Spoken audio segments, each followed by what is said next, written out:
الحمد لله نحمده ونستعينه ونستغفره ونؤمن به ونتوكل عليه ونعوذ بالله من شرور انفسنا ومن سيئات اعمالنا من يهده الله فلا مضل له ومن يضلل فلا هادي له ونشهد ان لا اله الا الله وحده لا شريك له ونشهد ان سيدنا ومولانا محمدا عبده ورسوله أرسله بالحق بشيرا ونذيرا وداعيا إلى الله بإذنه وسراجا منيرا.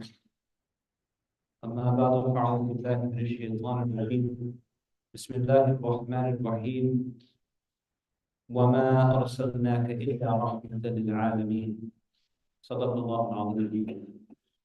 وقد قال النبي صلى الله عليه وسلم: الناس كالمعادن كمعادن الذهب والفضة وخيارهم في الجاهلية خيارهم في الإسلام إذا فقهوا أو معقول عليه الصلاة والسلام. My dear respected and beloved brothers and sisters, it is a blessing of Allah Ta'ala, His great ni'mah upon us, that we are sitting here for the sake of Allah Subhanahu wa Ta'ala, learning from each other the beautiful deen and the beautiful religion of Islam which Allah Ta'ala has guided us to.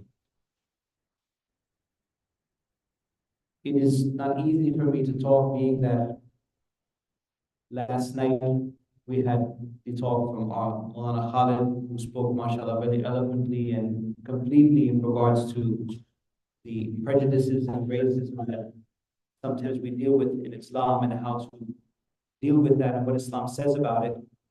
And then now also Dr. Khalid Siddiqui, a person of great tajriba and experience.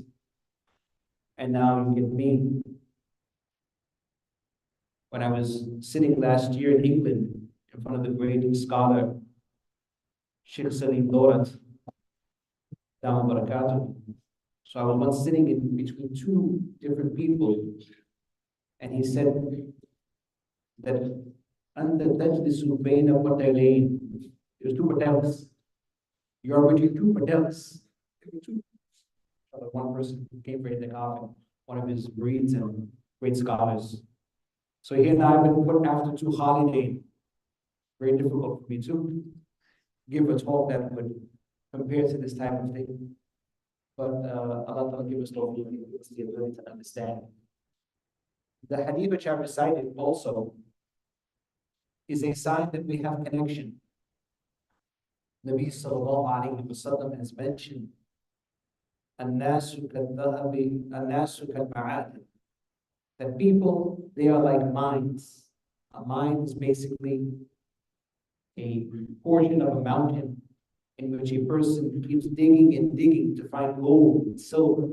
That's why it says كَمَعَادِنِ الذَّهَبِ وَالْفِضَّةِ.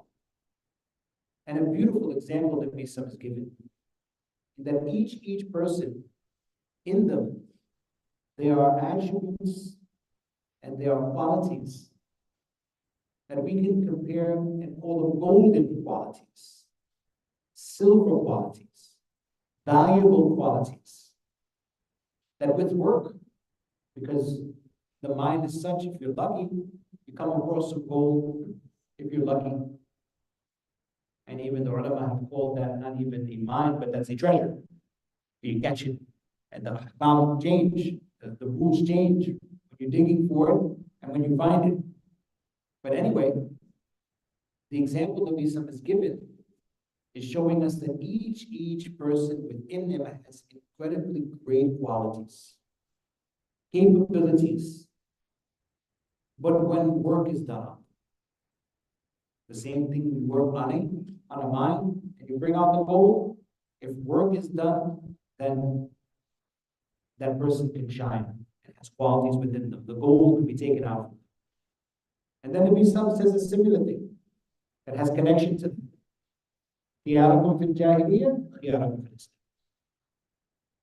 The best of you who are in the time of ignorance. If a person is a polite, smart, good person in the times of Jahiliyyah, good abilities, capabilities, only being held back from the bad habits of normal life and Jahiliyyah, which Rasulullah has used the word Jahiliyyah, which is the antithesis of ilm and knowledge. Ignorance will cause a person to do very strange things. So the best of you at the times of ignorance are the best of you after when you accept Islam. And not just because of those mere qualities, there's some work to be done there as well. You have to understand what Islam is. Then you can shine. And then after that, the Nabi said a beautiful thing, Al-Arwah Junudul Mujannad. The souls that we have, they align with each other. They are groups amongst groups. And we know, and we say in English, birds of a feather flock together. In Islam also, when people have the same type of ambitions, same type of likes, and those likes are connected to Islam. So therefore, even it's become a saying in Islam, we say in Arabic, our souls must have been close together. And we must have been in the same proximity when Allah Ta'ala said, Alastu bi rabbikum, that am I not your Lord? And then the souls came out and said, Bala. They didn't say Qalu Bala. So we make the mistake and said, and we said Qalu Bala. No, Qalu means said. So they said Bala. Yes, of course, why not? You all. Then Nabi Sam said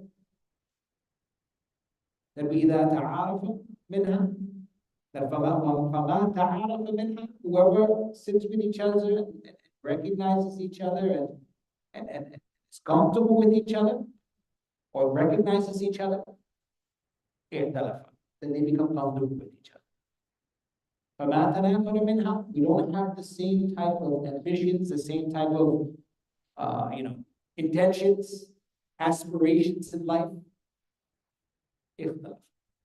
Don't be with that person. In the same way, Nabi sallallahu alaihi. So this is the sign that alhamdulillah, we are together and we have those same type of ambitions. And similarly, Nabi sallallahu alaihi wasallam in the hadith of Bukhari mentioned the realistic and scary scenario that we are in, because Allah Ta'ala is Alim, He knows everything. That Nabi Sallallahu told the Sahaba that there's none from amongst you except that Allah Ta'ala already knows if your abode is in Jahannam or your abode is in Jannah. One Sahabi who probably was thinking the same thing as us told Nabi Sallallahu Alaihi Wasallam that, "O Nabi Sallallahu Alaihi Wasallam, أَفَلَا نَتَّكِلُ عَلَى كِتَابِنَا وَنَدْعُ الْعَمَلَ?" And Nabi said, if that's the case, then what we say in English, the hell with it. Why don't we just pretend, why don't we just depend on whatever Allah has decided for us and leave the amal? Why are we doing anything? Allah knows already. The Nabi said, nah, that's not the way we handle it. There's a sign. Allah never leaves us out in a desolate land with no direction. In the Muqaddimah, in the introduction of Ma'arif al-Quran, which has been translated in very good English, it's a book that we should try to read to understand what the meaning of the Quran is. It's what we call a Mustanad book. It's a book that, mashallah, has the proper understanding of what the Quran is. And basically, as Mufti Taqi Uthmani used to say many times in Pakistan himself, that mera walid sab ka kitab Qurtubi ka tarjuma. That my father's book, which he wrote, Ma'arif al-Quran, is basically the tarjuma of the Tafsir Qurtubi. Basically it is. If you look at it and you look at the Tafsir Qurtubi, 90% of it is the same. And Tafsir Qurtubi is, mashallah, one of the great tafsirs and accepted tafsirs of the Ummah, which we call Fahm al-Ummah. The Ummah together has understood that this is a good book.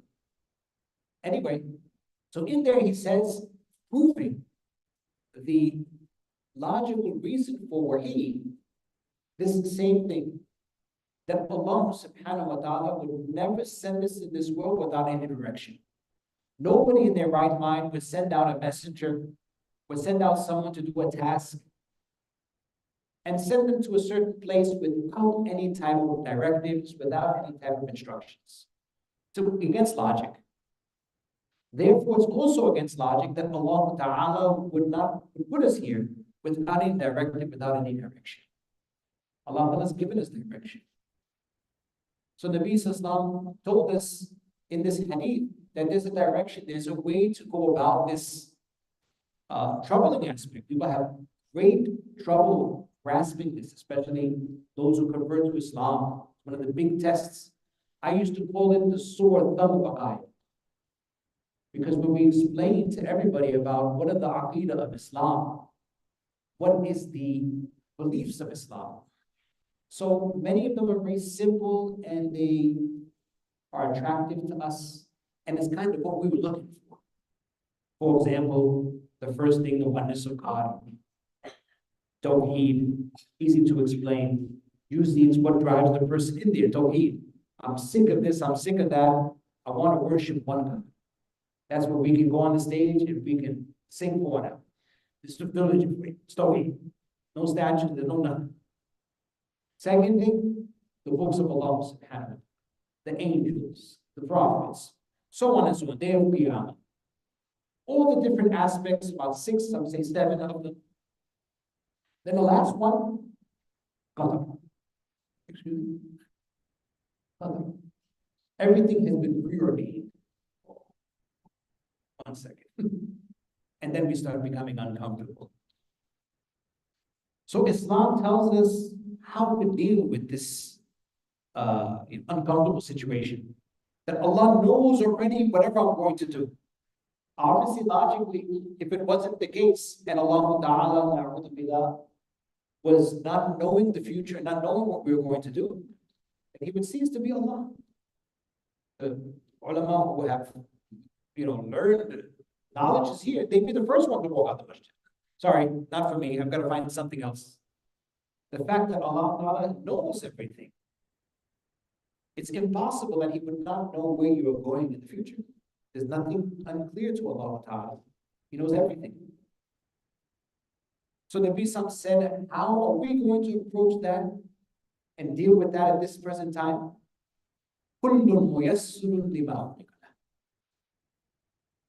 Basically, if you're on the path of good, your destination is going to be the good Jannah. If you're on the path of bad, then therefore your path is probably going to be bad. Alhamdulillah, sitting here now and joining this program and sitting in these talks, these are all signs that Allah Ta'ala has chosen for us the path of khayr that leads to Jannah. There's some other things, but this is not a bayan of qadr. The deen of Allah subhanahu wa ta'ala has been called in the Quran in some ayat fitrah, nature. There's different understandings in regards to what does the nature mean when we talk about the deen of Allah subhanahu wa ta'ala. وَأَقِمْ وَجْهَكَ لِلدِّينِ حَنِيفًا فِطْرَةَ اللَّهِ الَّتِي فَطَرَ النَّاسَ عَلَيْهَا لَا تَبْدِيلَ لِخَلْقِ اللَّهِ ذَلِكَ الدِّينُ الْقَيِّمُ وَلَكِنَّ أَكْثَرَ النَّاسِ لَا يَعْلَمُونَ. Allah Ta'ala has told the Nabi sallallahu alayhi wa sallam, set your direction straight for the deen of Allah Ta'ala. Go full force, straight forward. Establish yourself for the deen of Allah Ta'ala. Fitratullah. It is the fitrah of Allah Ta'ala, which Allah Ta'ala has created man upon. So this word fitrah, ulama have different understandings of what it means.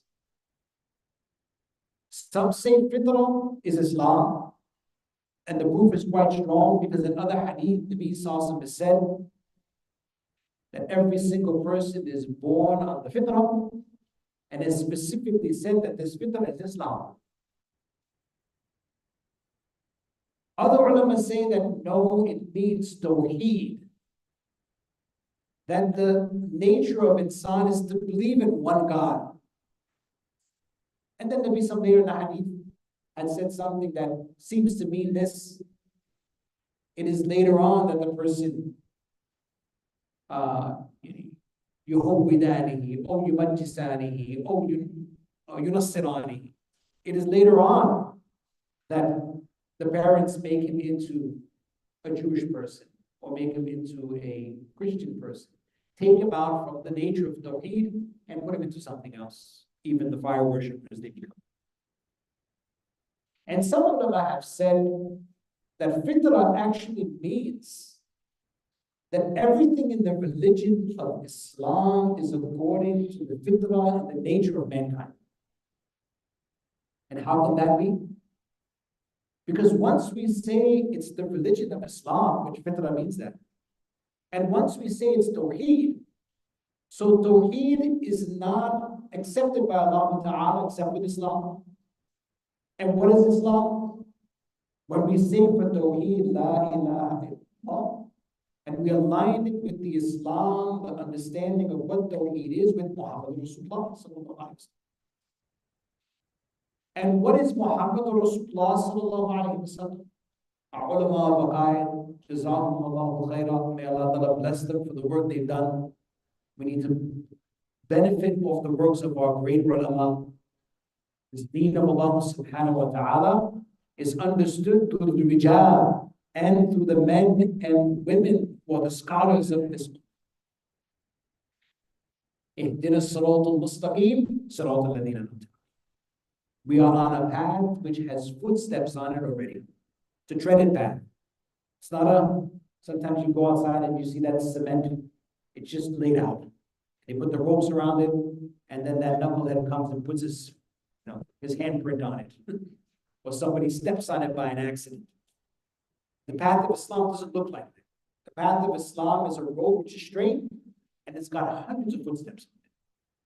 And we know that the road that has footsteps on it, it's easy to follow it. So the ulama have done great, great work. And the ulama of Aqaid say that what is our Aqaid on Nabi sallallahu alayhi wa sallam? In a nutshell, مَا جَاءَ بِهِ النَّبِيُّ صلى الله عليه وسلم.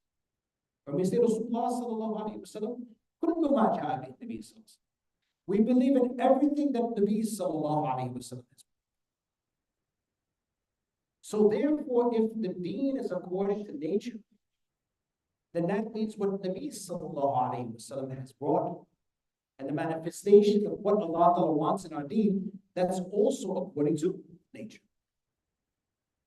Yesterday, Mawlana Khalid had recited the ayat of Quran in which Allah Ta'ala mentions to all people, Ya ayyuhan nas, all people, inna khalaqna وَجَعَلْنَاكُمْ شُعُوبًا وَقَبَائِلَ لِتَعَارَفُوا. And I'm not going to get into the ayat, nor can I get as deep into the ayat that Mawlana got in yesterday. But here we can see that Allah Ta'ala addresses all of mankind in this. that the nature of mankind is such that Allah subhanahu wa ta'ala has made you into different tribes, sub-tribes. You'll have to accept it, لِتَعَارَفُوا. Whether we like it or not, it's like this. People are different. And Allah Ta'ala has also mentioned something at the end, which we'll talk about as well. So according to the nature of insan also, we have been created from different nations, different tribes, and these different nations and tribes have what we call their own culture. And the conclusion I'm coming to here is that since the deen is according to fitrah, the nature of man, and amongst the nature of man is that he comes from a certain culture. So therefore, Islam accommodates for culture and will tell us how to deal with it as well. It will not put us in a position where we are now voiding out, completely ignoring, and completely making haram and impermissible the culture. Culture is there.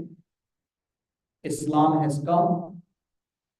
And since Islam is according to the nature of mankind, it will deal with culture and accommodate culture. Culture basically is the things that distinctly define a people. And there are many, many things that distinctly define people. Language, clothing, food. These are the three biggest ones. These are the three biggest ones. And these are the ones that usually are very, we call muttafiq. They are agreeable amongst a certain culture of people. Language, the language we speak, the food that we eat, and the clothes that we wear. Within that is many, many other things. How we treat our elders, certain things that we do. It goes on and on. But there are distinct qualities that define who we are. This is what culture is. When Rasulullah sallallahu alayhi wa sallam came to the Arab already had a culture. They had. And many aspects of their culture, its asl and its origin was from Ibrahim alayhi salam. That's why the old argument, which has been placed in the colleges for so many years, that you people are just basically doing what was done with the sun god, and your rituals are just the same as the pagan Arabs, and what you are doing is what they did. So the answer to that I'm going to give is no. You have misunderstood the process and how we got to the time of Nabi Sallallahu Alaihi Wasallam. Ibrahim alayhi salam brought these practices in their pristine and beautiful way, full of tawheed and beauty. Like the other religions, Ibrahim alayhi salam's religion, by the qadr of Allah Ta'ala, his decision, was not protected from becoming contaminated.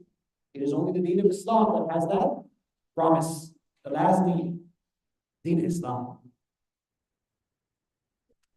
One of the beauty things about Islam is we will admit to certain facts that other people feel that's not right. The religions of before, according to the decision of Allah Ta'ala, were religions that were not protected from contamination.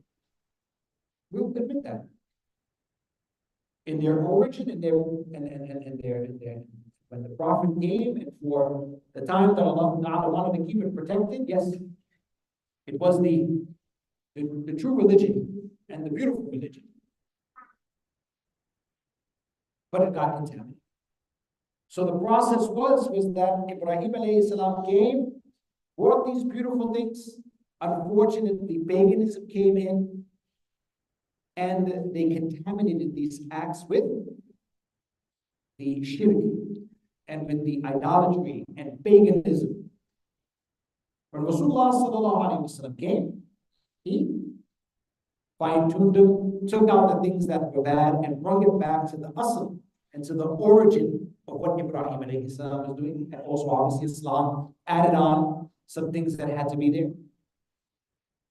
So the origin is not from shirk.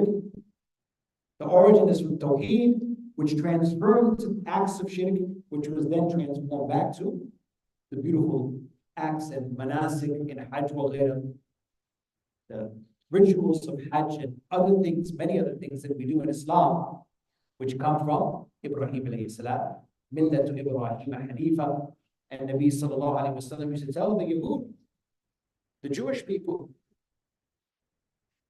when he would come and walk inside their places where they were learning, and they would ask him, and which religion are you on, O Muhammad? And then he would say, Ala millati Ibrahim Hanifa. I'm on the millat of Ibrahim alayhi salam. So Nabi sallallahu alayhi wa sallam had a culture when they came in. And basically us, when we come into Islam, there's three aspects of culture that we are dealing with. The first aspect is my culture. I am a Mexican, I am a Puerto Rican, I am an African American, I am an Indian, I am whatever it may be. I'm from China, I'm from here, there, Africa, and now I've accepted Islam. My culture. What do I do with it? Do I throw it away? So Islam says no. And in the other scenarios also, Islam has the same real outlook and way to deal with it. And that is that Islam is accommodating, but it also tells us how to deal with it. For example, the ayah that I recited, which Mufti Khalid had mentioned yesterday, وَجَعَلْنَاكُمْ شُعُوبًا وَقَبَائِلَ لِتَعَارَفُوا. And then he mentioned the point that لِتَعَارَفُوا, it's possible that the maf'ul, that the thing that we're supposed to recognize is in the akramakum indallahi atqakum. That the differentiating factor between all of the different tribes and their cultures and everything, and the scale that we have to put it in front of, to understand that whether or not in the eyes of Allah subhanahu wa ta'ala, is this something that I should be involved in, is what we call taqwa. Atqa, the ones who are the most fearing of Allah ta'ala. MashaAllah, that's not the way we look at it. The ones who are the most fearful of Allah ta'ala, basically the thing that is now following the hukm of Allah ta'ala and leaving the sins. Taqwa, ulama have mentioned, Jazakallah khair, what taqwa means. It means to follow the commands of Allah ta'ala and to leave the sin. Tarkul ma'asi. They also mention that the overpowering aspect of taqwa is tarkul ma'asi, to leave sins. For example, if a person wants to, in a nutshell, know about football, so he will probably see a picture of someone getting a touchdown. In basketball, it'll be a slam dunk. In baseball, it'll be a home run. These are not the only aspects of that sport, but they are the aspect which is the most overpowering. So the most overpowering aspect of taqwa and the fear of Allah Ta'ala is leaving sin. There should be no sin involved in it. That's why Ibn Abbas radiallahu anhu was once asked, what taqwa? What is taqwa? So Ibn Abbas radiallahu anhu said to the person that, have you ever walked in a bush that has thorns in it? How would you walk by it? The person said, I would walk gingerly and careful.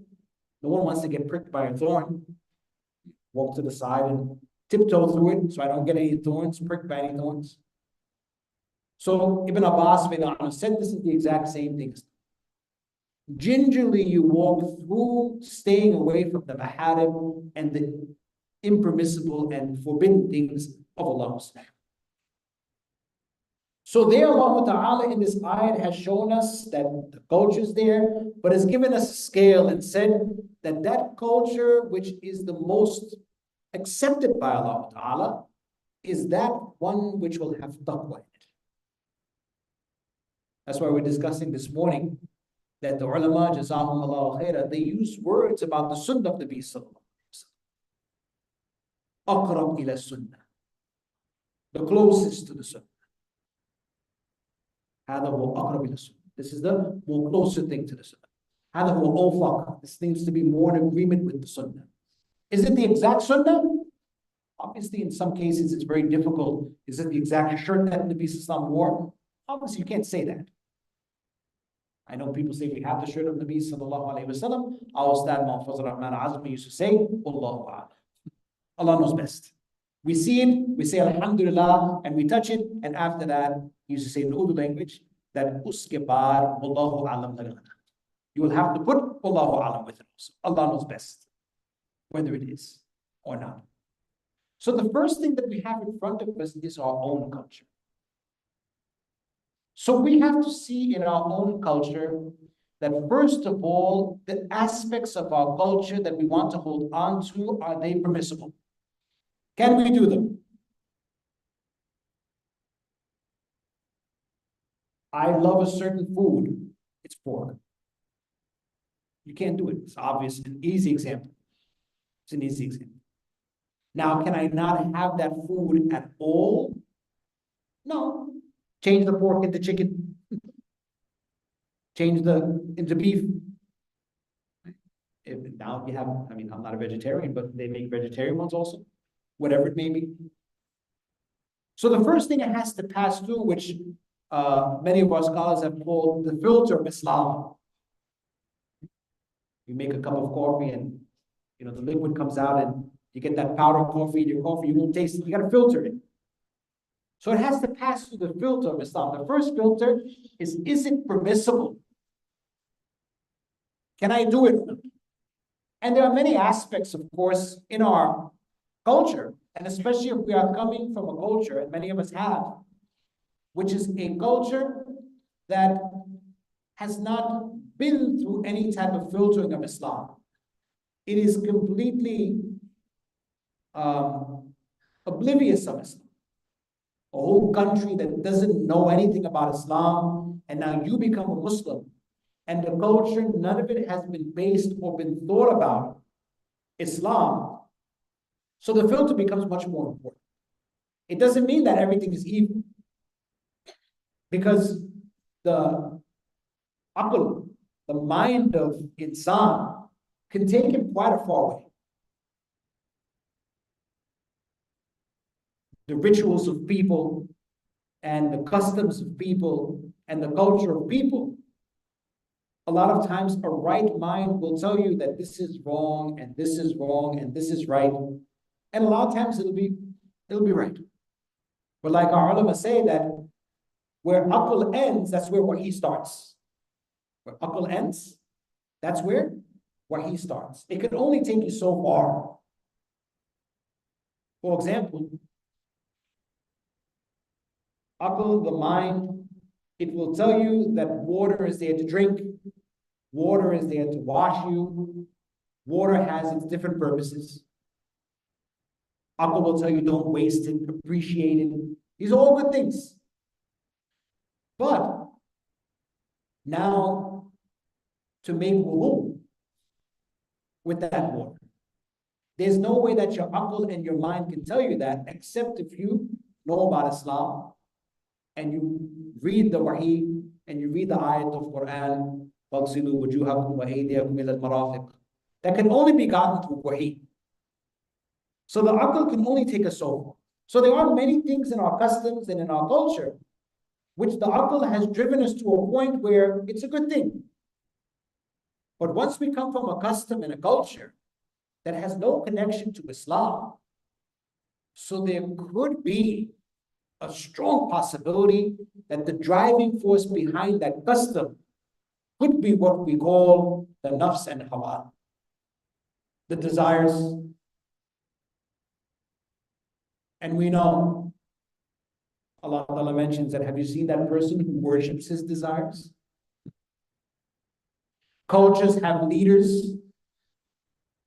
Cultures have leaders. Who is that leader who established that culture? And then you have the ayat of Quran, وَإِن تُطِعْ أَكْثَرَ مَنْ فِي الْأَرْضِ يُضِلُّوكَ عَنْ سَبِيلِ اللَّهِ. Most of the people, if you follow them and say, I'm with you, let's go, let's do this, I'm holding your hand, you're my man, I'm with you. Most people, according to the ayat of Quran, are going to lead you astray. Most people. May Allah protect us. So it could be that person who has his own ulterior motives or her ulterior motives. That person has set that culture, which we call the chief of a tribe. We don't have chiefs these days. It's all running over the same thing. The leader of the community. What are his or her motives? So once we talk about our culture, and if our culture does not have a history of Islam, so it's very important that we put that culture and that practice in the filter of Islam. And the first filter is whether it's permissible. Can I do it as a Muslim? The second filter is that thing good for me? Is it good for me? Because Islam is such a clear religion and a beautiful religion. And it addresses to us one of the most important things. And even the muhaddithin, the great scholars of hadith, had considered that this one hadith and this one saying of the Prophet Muhammad has accommodated for a large portion of religion, of our deen and our life. Min husn Islam al-mar'i tarkuhu ma la ya'ni. That from the most beautiful of a man's religion, you want to see a man or a woman's religion. And Rasulullah said man, I'm saying man, woman here. But Rasulullah would address because men were mostly in front of him. And in the Arabic language, if the rijal is khitab, mukhatab, and the siyaq, the context of it is for women also. So that was their culture. They did not address women. In some cultures, you call your wife family. Call your wife family. You don't say woman. My wife, Aisha. My wife. In some cultures, it's a cultural thing. Obviously, from hadith, we know on Aisha the Bedan, you can say the name of your wife. But in some cultures, for example, like the culture that is in Pakistan, and especially in Afghanistan, you would not sit there and say, my wife Khadija and my wife. No, it's not good. My family. My family. Anyway, so this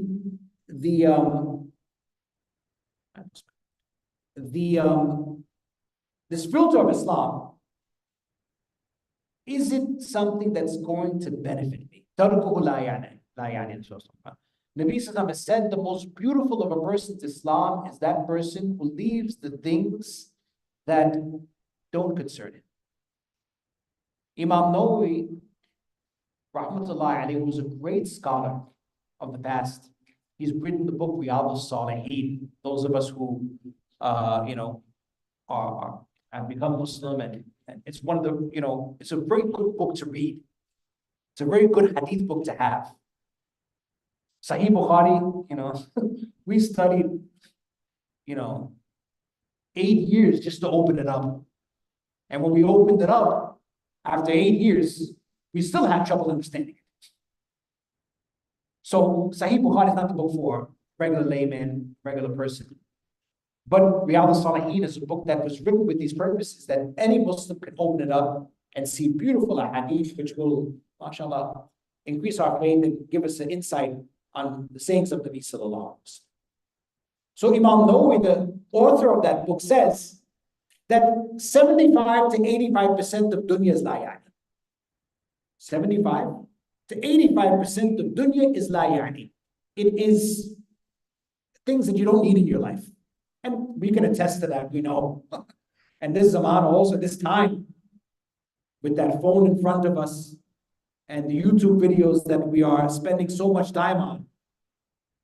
And our ulama, Jazakumullah, used to give an example and say that Nabi Sallam in this hadith has said that 85 to 90%, Nabi Sallam said, leave it. Now we are involved in that 85 to 90%. I myself, you, all of us, I don't know if anyone's not here who's living in the world and leaving out all ayati, I would ask you to take the microphone from me and I'll be sitting in front of you and you can give the rest of the programs. We're all involved in it. So let's give our own example. That all those stupid things, those things that are not benefiting me in this world, not benefiting me in the hereafter, if I left all that and I filled in that time with something productive, forget about the deen, forget about memorizing Quran, getting into some business, learning how to put up a sheetrock wall, learning some plumbing. Just did something which would benefit me in this world, we can only imagine what things would come out from there. And we see the people who are the very successful people in America, the CEOs of the companies, you will find a common pattern with them, that these are not people who are wasting their time. They're up in the morning early, they've got an agenda, they get to that agenda, they've got no time for anyone else. There are college students who don't even think about the opposite sex. Whether it's a woman in college who is dedicated to becoming a doctor, or a young student, a male, who's dedicated to becoming some lawyer, and they don't have any problem getting through the college without getting involved in that because they have a purpose, and la ya'ni cannot stop them from anything. They're determined. I'm going to get to this purpose. And they leave all that out, and they become very good in their profession. So the second thing we have to see, that this thing which I'm holding on to, this cultural thing that I have, is it something that I really need in my life? That's the second. And the third one, I'm not going to make this complicated, there's more than that. The third one, which is important for all of us, is that, okay, it's permissible. Okay, it's not the greatest thing for me, but I can do it. But is this something which will trigger me to get back to the life that I had before Islam? I always, and if I could draw a picture of what the Islam of a new Muslim is, it's like in that, I don't know if you've ever seen a movie before, but sometimes you get this old house in the desert and the wind is blowing and there's that barn door or that door that just, and it keeps opening and closing, opening and closing, opening and closing. The Islam of a new Muslim, no matter how long, it's that barn door, it's always there. It's always there. It might not bother us as much, but it's there. And it opens and closes. And there's a possibility any time in our life that we can go through that door and maybe our non-Muslim mother and father might be there waiting there at the other side, telling us, "Dal, come." Finally. It could be an old girlfriend or boyfriend. It could be an old drug habit. It could be an old group of friends I used to hang out with. Anything. It could be that. Now that's there already. It's there already. That's why Nabi Sallam has mentioned amongst the things that are the hilawat and the sweetness of faith is that a person who accepts Islam, he is so afraid and hates so much that he goes back to that life of kufr like he would hate going into the fire. That's how much he hates it. This is the hilawat. This is a state that a person reaches where this is the sweetness of faith. Where a person, according to some of the ulama, they say that we have physically tasted it. Some of them say, we have physically tasted it. Sounds far-fetched, but we can say that have I put the efforts in to try and get there? Then I can say, I did 5,000 nafil for 3 years straight, and I didn't taste anything. Okay, all right. All right, it's probably not true. But now you're sitting there saying that, listen, brother, I came for Fajr 3 days in a row. Why are the malaika not shaking my hands when I get out of the masjid? That's 3 days in a row I've been for Fajr. It takes a while to get to that state. But it's there. Now, if we're going to do something to trigger us to go to that door, and it's just something in our culture, it's just a gathering, It's just something that we do. You know, when Nabi sallallahu alaihi wasallam was amongst the Sahaba and the ayat came about the hurmat and the impermissibility to drink alcohol. And before these ayat, nobody drank alcohol like the Arabs. To such an extent that they had special containers that they would make, which would increase the alcohol level and would increase the taste. Pumpkins that were hollowed out and there was tar put inside of it. The chemical of tar was then enhanced the alcohol, and they would drink from these, pour from these things, and they drink from them, which today we'd say a champagne glass, right? Even a person who is alcoholic or a recovering alcoholic, even sometimes they'll tell you that don't even drink something from a champagne glass. It'll bring you back. So Rasulullah for a while told the Sahaba that not only alcohol, those containers are impermissible. I don't want to see those containers around. You can't drink water out of them. And they took those containers and broke them. Some of them put them in the basement. You know, those Sahabas who were faqih, they know, I'm understanding about this thing. I know this religion, what's going on. And they stored them. And then later on, Nabi sallallahu alayhi wa sallam, when he realized it was, it was safe. These are recovering alcoholics.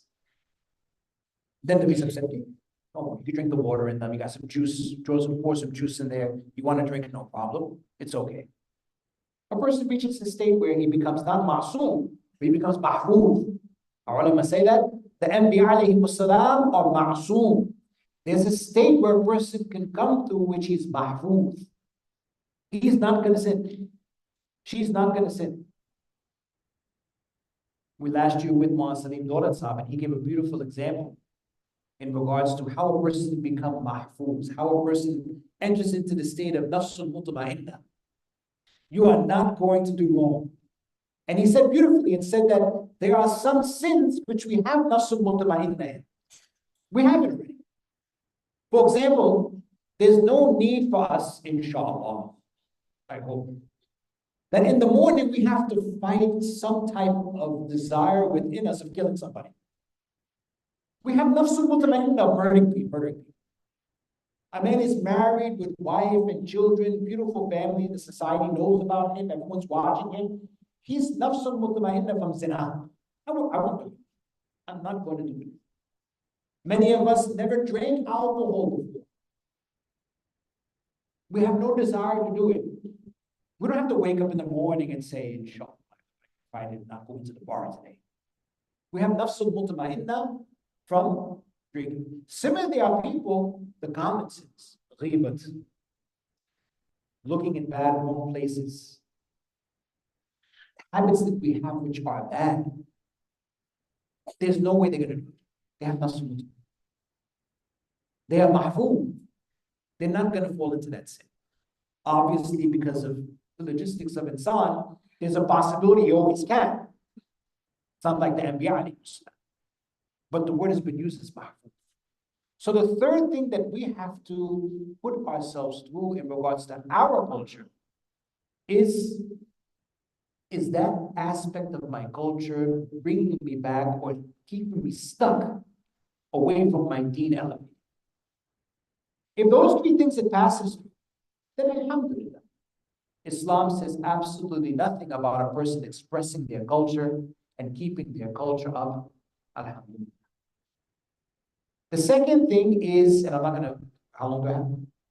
Finish basically, or done? I'll just finish up in 3 minutes. I'm running out of bullets anyway. The second thing would be other people's culture. Not my culture, but now I'm a Muslim, I'm praying in the masjid, and the predominantly people are praying in the masjid are Pakistanis. They are Arabs, they are Somalians, they are Sudanese, they are Egyptian, whatever it may be. So in regards to their cultures as well, if we apply these three things, then we'll be in the safe zone. Is it permissible, first? I entered into a community in which, mashallah, nice people, they are very successful. In America, they say if you want to be in a successful community, move next to the Muslims. It was said on CNN. If you want to be next to a successful community, move next to the Muslims. The percentages of their kids who finish college and are educated and their father or mother still home and is still stable, it's the numbers are not even close to other communities. So we have a good community here. MashaAllah, Brother Furqaan, Sister Aisha, this and that. But in their culture, when it comes to getting married, they are very extravagant, spending a lot of money. And even though, mashallah, Aisha, she's in hijab, but when the marriage starts, she's coming out with the wedding dress. And the cameras are there. And Brother Furqaan also, his son got married and they had some weird stuff going on in the marriage. So these type of things, not permissible. It's their culture. Though they're Muslim, though mashallah, they're coming to the masjid, they're very nice people, good akhlaq. But these type of things, and these things are important. I remember we were doing the hadith about extravagance in building houses. You'd be surprised at how many hadith come clear about how the Nabi Sallallahu did not like this chakra about, he used to call it durab, the effort of dirt. Building these big gigantic houses and stuff like this. And then when we did that hadith, our Ustad Mawlana Hassan Dogra, who's also the Ustad of Mufti Dinara, if you remember, is Mawlana Hassan Dogra. Of course, everyone, I said, if you remember his meaning, that everybody knew Mawlana Hassan Dogra. He had a very strange way of explaining the hadith that he would, even questions he would ask. One time we were in Imtihan and he asked us, do you think somebody could write a book like Imam Bukhari wrote now? This was a question. Oral Imtihan. Like, what do you think? It's like Mishkat Imtihan. He said, I said, do you use that? Yeah, I think with all the, the means and stuff, I think someone could write something like Imam Bukhari book. And the other kid said, no, why? He didn't know why. Students, we're not giving good answers. He said, no, nobody could. Allah made these people minds. There was no Bukhari before Bukhari. The chapters, it's not just the hadith, it's the chapters, it's the form, it's how they did it, the codifying. Nobody could do this. These were geniuses of their times. Anyway, so after these hadith, he told us, hey, Maulvi, hey, scholars, talk about these hadith in your Jumu'ah. I don't hear about these. All I see is us buying big houses, but no one's talking about this. So there are some aspects in culture which we don't like to talk about, whatever, but we should be careful about it. There are things in the culture, mixing of sexes and things like this, male and female sitting together, where it became culture. Even though the Muslims, they're nice people, they're good, they're praying salah, everything, but it's become a part of their culture. So the first thing you have to see whether it's permissible. The second one, you have to see whether it is benefiting you. And the third one, you have to see, of course, whether it's going to bring you back. And that one doesn't apply as much as the first one does. But one thing we should remember, that their culture and the difference between our culture is that their culture has a history of Islam, many of them. They have that on their side. It's been through the sifter already. Great people, much better than us, which have a closer proximity to the time of Rasulullah sallallahu alaihi wasallam. The deen came to them in a much more pure time. The great people, which I mentioned before, the great people of their community accepted Islam. They were the khiyarakum fil jahiliyyah. They became khiyarakum fil Islam. They understood the religion, and they took some of the things of their culture. And based on the sunnah of our Mubarak Nabi sallallahu alaihi wasallam and the ahkam diniyya, the rules of Islam, they established a kind of culture and a little bit of a different, what do you say?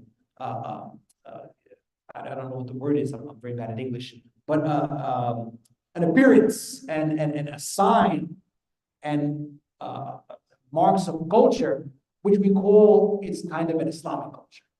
Islam in itself has its own culture as well. That's the third one. I'm not going to get into that. Islam has a culture as well. There are distinct hadith and distinct ayats of the Quran, which this is the culture of Islam.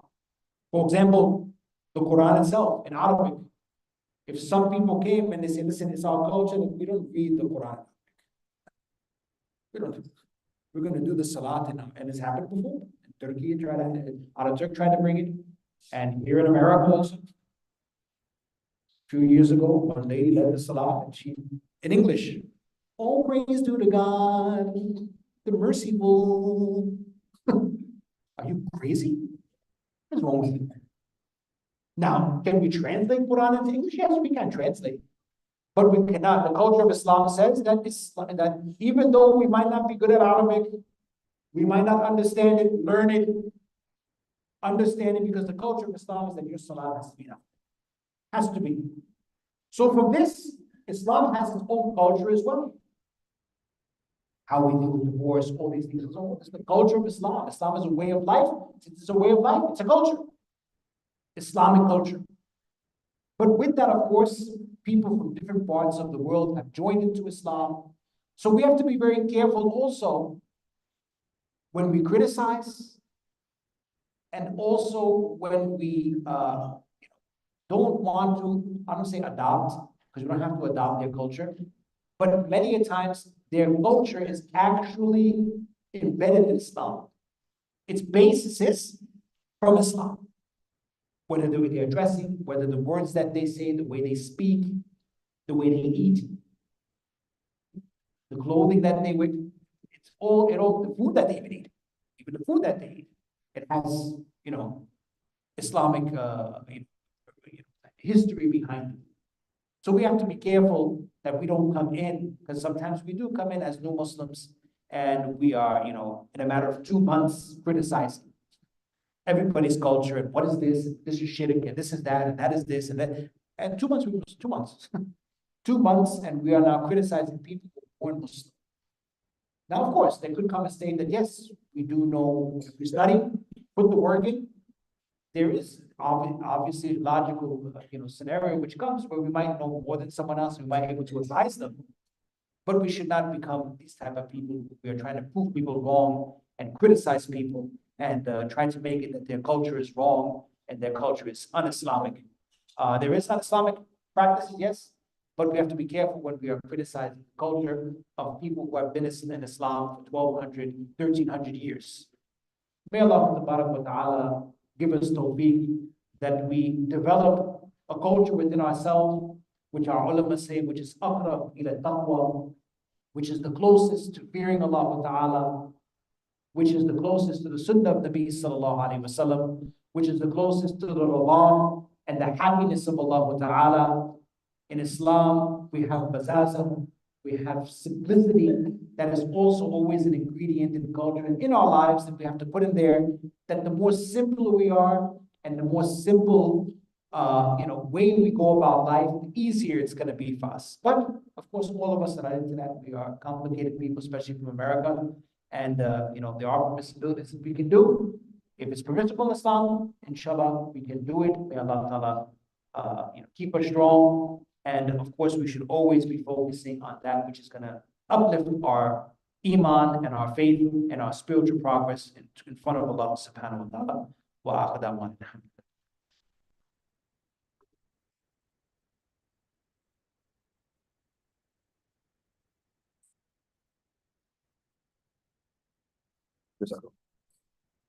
Okay.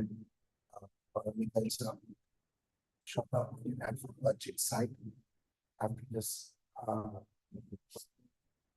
So much on that.